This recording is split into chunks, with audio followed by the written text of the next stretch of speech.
What's up there, Workforce? Chris here. Brian here. And it is time for the community feedback about whether or not cross-roll skills and the change are going to damage Final Fantasy XIV. The community feedback of the summer. I just felt like that. Anyway. All right, so let's dive into our first comment.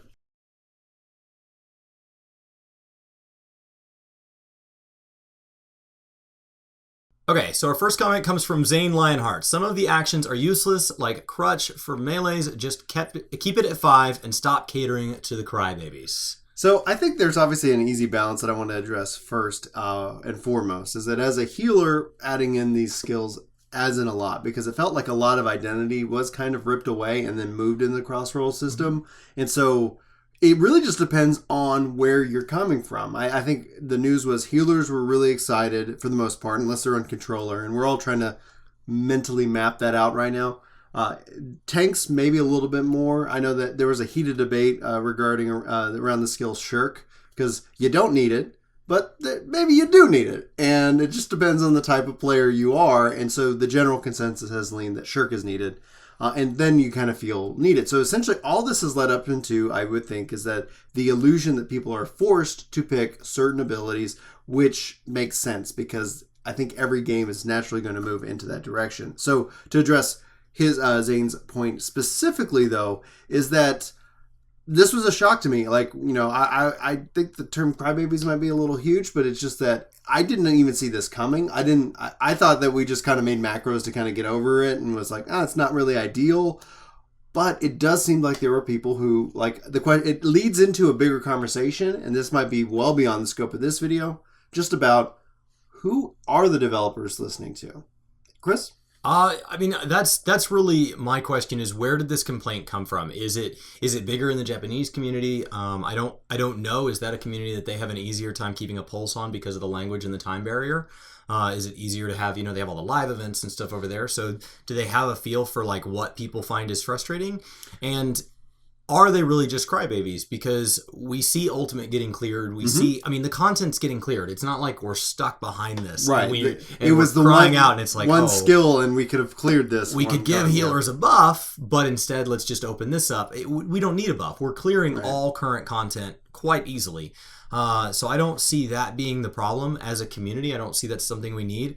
And there's always going to be people who want something for nothing. So like, I wish I had access to my tank abilities on my healer. I wish I had all the mounts. I wish I had all the gil. I wish I didn't have to. I wish I could just be given a house. I mean, it's easy to say all the things I wish, but ultimately the sense of accomplishment when you take a limited resource and you achieve something, that's where the reward comes in this game. So giving me a set of skills where I have to play my role and I have to trust other people to play their role is what makes group content rewarding. Mm-hmm. So hopefully it's people do have that kind of in the back of their mind, and that, there's a reason DPS and tanks need healers, and there's a reason healers need tanks and DPS, and we all need to rely on each other. So when they start to blend the classes, it makes me worry that down the road they would start to blend the roles. And then on the note, in the kind of a final thought, though, is that also on these abilities that really were just not that great, Crutch, things like that. There might have been a certain situation in which that they could add some value. Maybe this will help bring them more into the mind. Maybe, we've kind of just forgotten about them, but, maybe they would add in some value or something that we are not aware of. So it has the opportunity to change the meta in a way. Hopefully we'll see whatever they just. It's all about where are they going with it. That was the point I know that I think we were both trying to make. Like, okay, tell us this is a temporary thing, right? Why come out with it at part 1 when we usually get the class changes at part 2? Mm-hmm. Why come out with it so far before the patch so that we can all just stress about it when you're not ready to tell me what you're changing? It's like, hey guys, I just wanted you to know that about half the employees at the company are going to have drastic salary changes up or down in about 6 months, but I can't really talk about it. So let's talk about some break room policies on keeping food in your lockers. Hold on. Like, I have so many questions. This has an impact on what I'm doing. You can't just drop a battle change. It has an impact on all of my controller guides for sure, though. So that's gonna be fun. All right. Thank you, Zane. Thanks, Zane. Next up, we got Albathen. I'm a little concerned about the button bloat. Right now, everything flows smoothly, but if you add more skills after level 80 and giving sub-jobs additional skills, that would be too many buttons. I can roll. Yeah, I think that's I agree. For a game that's done such a good job catering to its controller community, one of the things they've really tried very hard to do, you see it in PvP, simplify, simplify, simplify.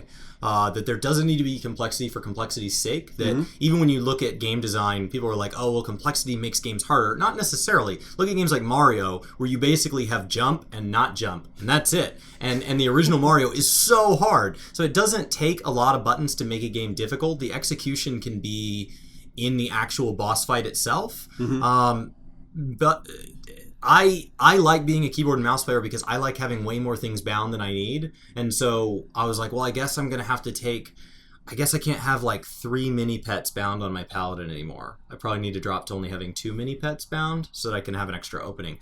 But as a controller player, you didn't have mini pets bound. You weren't exactly just rolling in space. That's why controller guides are such a big piece of the content you cover. So how do you think this affects you if they just keep adding to the number of buttons? So obviously that's one of the things that they tried to address with Stormblood. We saw skill pared down. We saw things kind of move around and get blended in, like, oh, this skill now is basically these 2 skills put together. Yay.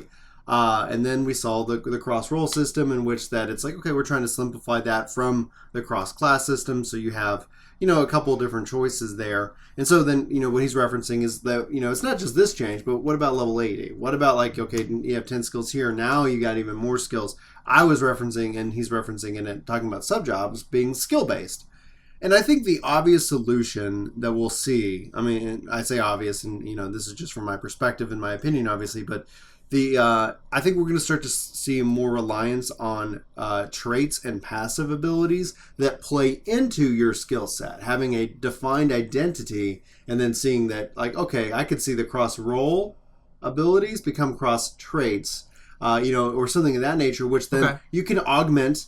Like, everybody's got Protect, right? And then all of a sudden, this Protect adds a healing over time, or and adds an extra, buff to damage, a shield, or it adds a Thorn, so it actually outputs damage instead. Pick what's better for you. What kind of healer are you? Are you a, and that is just how I could see that from a button bloat perspective, because not just 80, but we're talking about then eventually 90. Now, obviously that's 6.0 and 7.0, and the life of the game is set to go that direction. I also see them having to also rework skills so that skills themselves and your rotation might not change. They just get upgraded. So we see, we see Thunder 2 become Thunder 4. Right. That's a natural evolution in which that it's not introducing a new skill. It's just being able to take that skill and level it up, make it something, as a part of your rotation more interesting and natural. And as you sink into content, I used to have to write crazy macros that say, use this skill. Unless it's not available. Skill, and then et cetera. So it'd use fail through, and people were like, you're losing DPS. I'm like, I'm running sync content. It doesn't matter. Right. I'm sitting here. I don't want to have to rearrange my bars every time I go into it. They fixed that with Stormblood. I think there is a design and development challenge, absolutely, when it comes down to it. I think these are hurdles that they can obviously overcome. The sheer fact that like you say that, I don't have those mini pets bound, but I could. I've got a ton of bars that I can put anything anywhere I want, and it's very freeing, I think, to play on the controller. I think the whole point of it, though, is that going from 5 to 10 does mean that going into 4.4, there is going to have to be a little bit more thinking and thought into the guides. If we get 5 new buttons in the middle of the expansion that was geared towards removing buttons, then what are we going to get in an expansion that's not geared towards removing buttons? Are we going to get 10 new abilities next time? Are we going to get 15 new abilities? I think we're going to see some drastic changes with the battle system come 5.0. It's a topic for another video. And why do this now is the big question. That's why I was so frustrated. The 5.0 was a perfect time to roll out a new... 5.0 was perfect. You spent 4.0 simplifying down the previous system. You built a solid foundation. Now take 5.0 and build on it. This mid change is what has me so messed up. But thank you. Yeah, thanks, Abathan. If I'm hopefully pronouncing that anywhere near close. Yato Auditor, you guys are overreacting. A couple of points here. All they are doing is giving us more cross-roll slots. It's better, since now we don't have to change every time for different fights. They can't go back to class requirement systems because of the job level jump. They are not going to force us to pick all of them. And Scholar and Summoner points problem was back in Heaven's Word before they removed the system in Stormblood. All right. Where do you want to start? I'm going to start with the bottom point, and if that didn't come across clear, I said that it was fixed. Like and I actually like the points. Once that was done, it's like, oh, it's such a good system. I love that. one. So what is it for class anybody to that two doesn't jobs. play that? Because it's Okay. Summoner and Scholar So have the a problem, unique yeah. relationship compared to every other job. Every other job, you play Arcanist, and at level 30, you can pick Scholar or Summoner. You can pick both. It's one level. So if you level up Summoner all the way to 70, your Scholar is all the way to 70. Sweet. The problem that had existed in the past was that you had these points, and so if you slotted them into Mind for your healing boost, then you would be less than optimal. And that's the key point, because it made no difference. like in the grand scheme of things, when you're talking about a difference of 30 points, that is made up far more than gear. But again, if you're min-maxing, absolutely important. If you're a regular player, not really that important. But that was still a point of contention. System went away. Yay. Actually, great. The issue that people seem to have is that, you don't know how to play Summoner, and you got it by not playing it. And I think, honestly, the level boost argument. It's similar to the level boost argument, because you do, that's what I said, if you're going to boost anything, boost a Scholar or Summoner, because you get both. You just have to go get the gear for the other. Uh-huh. It's the cheaper jump potion out of everything, and you have a healer and a DPS. Mm-hmm. So if there was one thing that did a tank and a DPS or whatever, those things would be valuable. So the thing is that you didn't know how to play. And to my counter to any time when anybody makes that argument is that game doesn't teach you how to play anyway. So what's, No, I could talk to Minophilia a million times throughout the main story and not learn a single combat ability. Yes. So the other piece of, and then what it does, it's more about the player than it is what the game does. Because if you're not going to go take time to read tooltips or watch a guide or read a guide or practice. Well, and you don't practice a healing rotation when you're a healer, because you're not just sitting there healing yourself. You're trying to kill the thing. Yeah, I'm not optimal on my HOTS. I've graded my single target DPS rotation as a healer. It's like, well, what does that do for you? Right. So there's definitely some things that need to be done there. I would still love to see that. Now, I'm going to kind of work up the list. Jumping to, though, can't go back to cross-class requirements. I don't want them to ever go back to that. The system was so unloved. In fact, I thought originally the cross-roll system was a better version, because it felt like at least it got some attention. Cross-rolls, they put weapon skills in the cross-class. So they basically just almost somewhat like with cross-roll, when you actually kind of look back at it in the past, but they just put things in there to help to see if you choose wrong. It's kind of like, you ever watch the Indiana Jones? Yeah. And he goes and he's like, he picks the cup that Jesus drank from, uh-huh. and dies, and then that one guy picks, and he's like, you chose wisely. It's like, yeah. I always think it's like they put in choices so that you would pick, you have the option to fail. And that's what class was, cross-roll kind of to a point in the same way. But the fact is, the weapon skill you could pick in cross-class, no combo ability. It was just, here's a 100 potency ability that's not off the global cooldown. It's it's a part, it's just drop it into the rotation. Just drop this wrench in. It's not going to help or hurt anything. It will break your combo. It will do nothing for you. But it was so unloved. It was interesting, but it was unloved. Cross-roll had potential, and I think obviously this in and of itself means that they got to go back to the drawing board. And my hope is that we see, sub jobs or something like that. Even still, there will be an optimal. Even still, all the people are like, so people are just going to min-max and they're going to be an optimal in everything. There's no choice that you can get around it, But I love sub jobs. I'm just saying. So there's other points they make. I want to toss it to you, Chris, because I want to. So you skipped over. They're not going to force us to pick them all. Well, yes, you never have to take them all. You don't have to take any. You could not even know what we're talking about. You do not need cross-roll abilities. If you don't know, let us know in the comments below, and we'll make sure we get a guide out for you. So the whole idea of forcing in a game, they don't force you to do anything. You've never had to take Protect, ever. Not at the beginning of a fight, not at the end of a fight, never in the history of ever. You don't have to take it. You don't have to give your party Protect. There is no requirement. The content is clearable without it in most cases. Probably not Savage, probably not some current stuff. But you could do all of your level sync. You could do all your leveling roulettes every day. Your 50s, 60s, probably your 70s at this point. No Protect. Not going to end the world. That's how we have conversations like, should healers be DPSing? Because Protect is not necessary. So the whole idea of they're not forcing you, but when people say, well, I'm forced to get into these 4 slots, or I'm forced these 3 slots, you're not forced. It's that those 3 are so much better than the others that when you're given your choice, you're like, well, why would I take those when these are so much better? Right. So my issue with that is not that these 3 are too good. It's that the rest of these must not be good enough. Right. So they either need to bring these up, or these really are game breaking and these need to be brought down. But what is more important is that we get a more level set, so that there feels like there's choice, so that there's more preference. If you like you talked about protect earlier, there could be different kinds of protect. Mm-hmm. You could have to pick one of those as your cross roll. Now they would all, maybe they can't be stacked, so you would always have a choice, and they're all roughly the same. Now people might find out that the 3 you listed, that one of them still isn't good. Right. So you're forced to take one of the other two until that one becomes good. But the way around that is to design content that calls in the third one. Yeah. Design content that takes advantage of the thorns. And I think that's exactly what we, and what I've kind of like petitioned on the Square Enix forums is to go, think of it as a rule of 3. It's a rock, paper, scissors.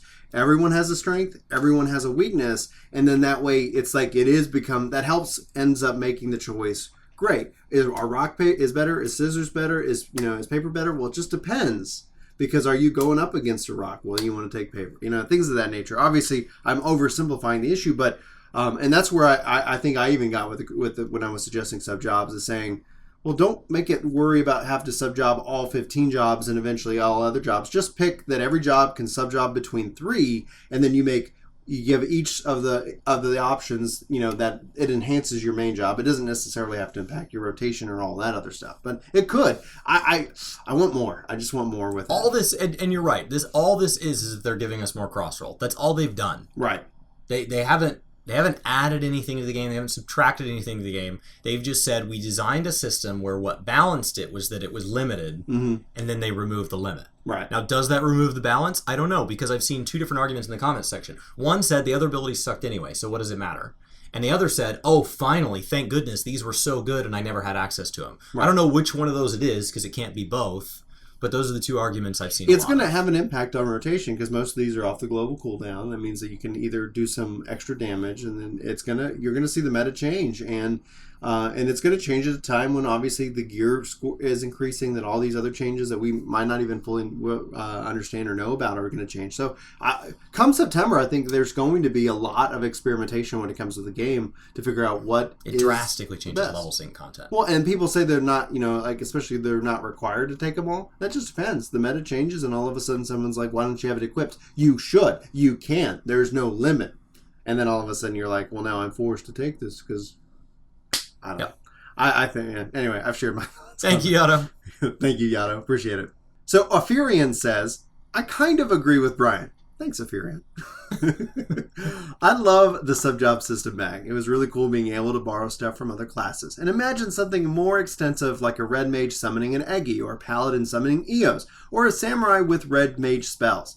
Naturally, there will be redundancies and mixes that make no sense, like a black mage with dark knight abilities, and there will always be a rise optimal builds combinations. But I would still be cool with to have the level of freedom to create something completely unique, rather than being everyone forced to be the exact same. Balance would be an issue, of course, but if that's handled well, I think it could be really cool. I just really like how the sub-jobs work in games like Octopath Traveler, where it would probably be a bit much to ask for people to equip the weapon of the sub-job. At least having the abilities would be cool. Yeah. So, immediately, yes. Obviously, the issues, and I've kind of talked about this extensively, balance, how do you adjust it? I think what I would prefer is that we get out of the concept of being afraid that there's going to be a required job. Because no matter what, there already is now. You have it now, you had it with the crossrolls, you have it in anything. What is the expected? At least I like to expect it better than anything else. Does that mean you have to adhere to it? No. Does that mean that you probably will because of pressure? Yeah, peer pressure has everything to do with it. Octopath Traveler sub-job system is great. It does allow you to equip the other weapons. Once we went with the job stones, having one weapon tied to your thing, it's like I always kind of thought it'd be neat to see a little bit more depth, so that you could you want to be a warrior with one axe or 2 axes, 2 handheld axes, and going, I would love to see different, the expansion of it. I understand why we haven't got it. And a key takeaway is that 1.0 really burned them from taking kind of risks and kind of doing that. They've played it safe, in my opinion. And I'm hoping that 5.0 means that they can kind of get, I think they're fully out of the shadow of 1.0. When people are talking about Stormblood, 1.0 is so far removed that we're celebrating the 5 years of ARR and not the fact that the game's been out for 7 years. 8 for some of the devs. Yeah, the devs have been here 8 years. Oh yeah, with the beta and stuff, definitely was a lot longer. So all in all, like I think it's such a cool identity within Final Fantasy that could make a lot of sense. I think there's obvious issues that they could do, and I believe I've kind of addressed some of that, where maybe limit the options that you can pick, and that makes from the rock paper scissors an easier way to balance. Chris, I think first of all, it's very easy to say, if handled well, like it's very easy to just be like, yeah, and then we'll take care of the balance later. Like that'll just sort itself out, because that is the core issue here. And it's very easy to point at things like Octopath. But the key to Octopath is that if the balance gets too skewed, the only player experience that has a chance of being damaged by that is yours. Right. It doesn't, an MMO has to stay more balanced, because if I spend hundreds of hours going into Bard and then they make a change to the system and now Bard is not a part of any of the optimal builds as either a primary or a subclass, and all I've ever liked is Bard, all I've ever leveled is Bard, and I just get left out of 3 or 4 content patches in a row, I quit. Right. That's what happens. I played only Black Mage from all of ARR, all of Heavensward. Yes, now I have multiple jobs, but that's thanks to you guys. I really do that because it's been fun to level with you guys. It's been fun to learn the experiences you guys have. If we didn't have this YouTube channel, I don't think I would have ever taken the risk. I would have just played the job I like and just played other games. This is fun. So that's kind of my concern. But I think this game, like if this is the direction they want to go, one of the things this game has always done, to its benefit and to its detriment, is it has always taken systems and put them out there, partially developed, left them out there, waited way too long, tossed a little more love at it, and then forgotten about it, and then removed it. That is the history of all content that gets added to this game. We're not going to do anything with Chocobo races. And then I'm going to say that, and the next content patch is going to have 2 new Chocobo races.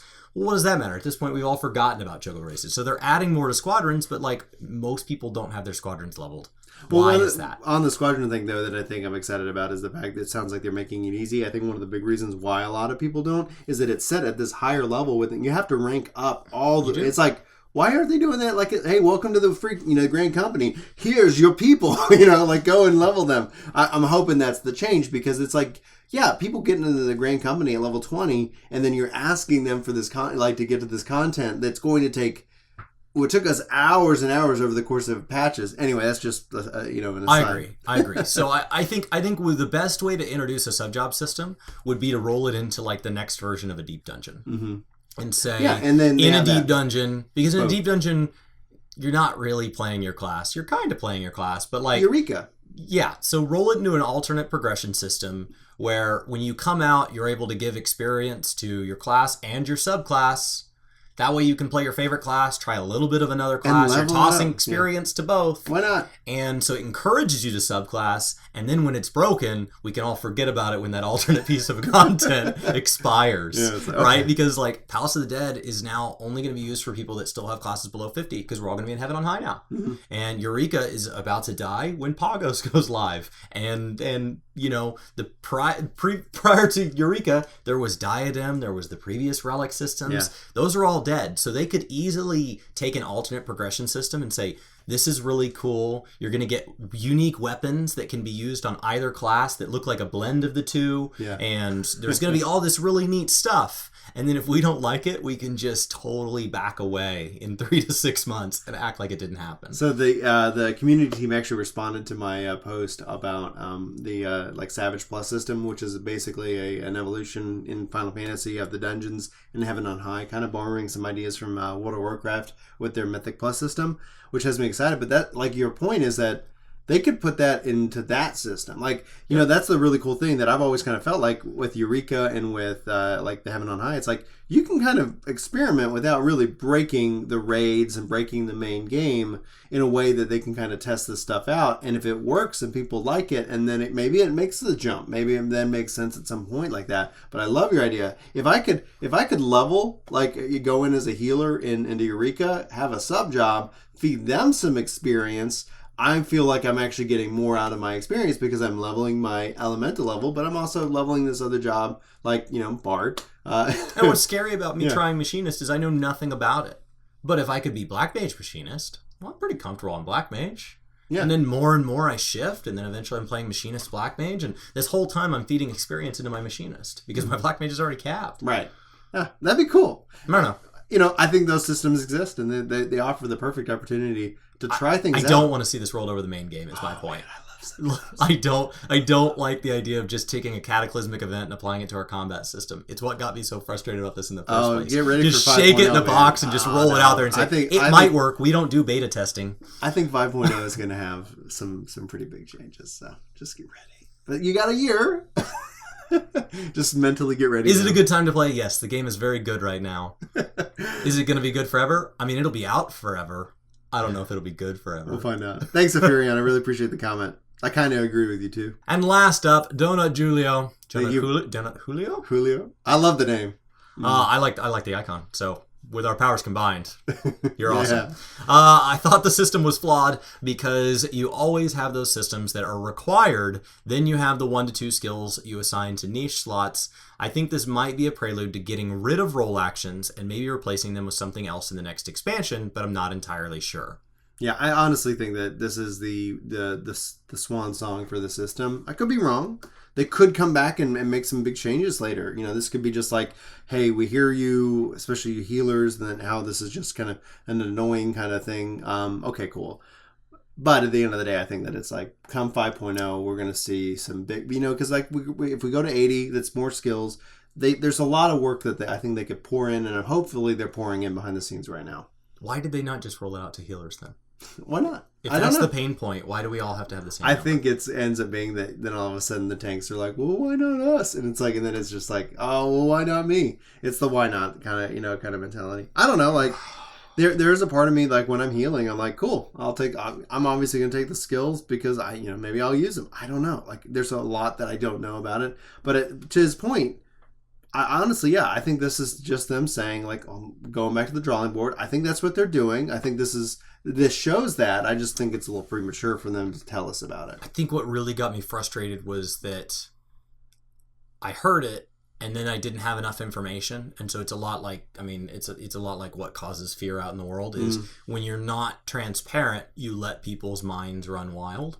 And so all we were able to do is if we heard it as slightly negative or you heard it as slightly positive, we were able to spin that in our own little private vacuums until it became extremely positive, extremely negative. It drove this rift, and it's all based on guesses because this isn't the time to tell us. It's not the time to explain. Right. So why did any of this news come out now? But I think you're absolutely right. I thought this was a good comment to end on because this seems to be prepping for the next expansion. It feels kind of weird that they would come out with like a live letter midway through patch 4.3 to say like, this will be what we're doing for next expansion, even though we're not ready to release hints about jobs or theme or story or any of the other things that don't have an immediate impact on the combat system. Right. So thank you, Donut. Thanks, Donut. All right, so that pretty much wraps us up for that. It does. So thank you guys so much for all your feedback. There was a ton of great comments down there, some longer than others. We do appreciate the great number of you that were polite and reasonable. We don't necessarily ask that you agree or disagree with anybody, including us in the comment section, just that you explain why you think the way you do and that you're reasonable about how you say it. I feel like there were too many B's in that.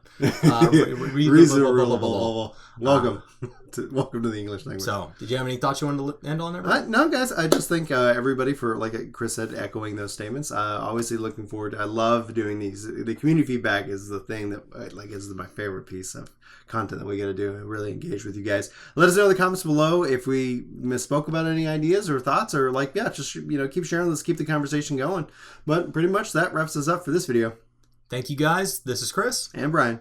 Have a great day. Take care. You guys ever wondered what's behind me? Let's go ahead and take a look. There's some Warhammer and gaming stuff. There's some German beer steins. There's a rainbow ball shooting out of his face unicorn, some Star Wars toys, some different architecture projects, some Work To Game mugs, one with a chocobo on it, some Jeeps, and then my face, and then the first skyscraper I worked on in my first job out of college. So, yeah.